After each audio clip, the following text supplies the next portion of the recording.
ਇਹ ਬੂਟਾ ਪੱਟਿਆ ਨਾ ਜੀ, ਇਹਨੂੰ ਨੁਕਸਾ ਸੀ, ਇਹ ਸੁੱਕ ਗਿਆ। जिस वेले पटिया देखिया ਇਹ ਜਿਹੜੀਆਂ ਇਹ ਤਾਜ਼ਾ हरियाँ, लेकिन ਜਿਹੜੀ मेन ਵੱਡੀ जड़ आ ये सुक गई, ਇਹ भी सुक गई। इस तरह कुछ सुक गई, कुछ हरियाँ ਜਿਹੜੀਆਂ सुकियां जिस पासे ਨੂੰ ਦਿੰਦੀਆਂ ਸੀਗੀਆਂ ਉਹ सुक गए पासे, हरियाँ जिधर सी वो हैगे आ। ਇਹਦੀਆਂ ਬਹੁਤ ਸਾਰੀਆਂ ਵਜੂਹਾਤ ਹੋ ਸਕਦੀਆਂ ਜਿਹੜੀਆਂ ਦੱਸਣਗੇ ਅਸਲ 'ਚ ਜ਼ਰਾਤ ਵਾਲੇ।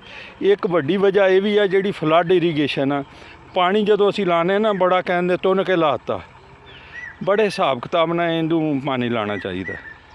बहुत बहुत शुक्रिया।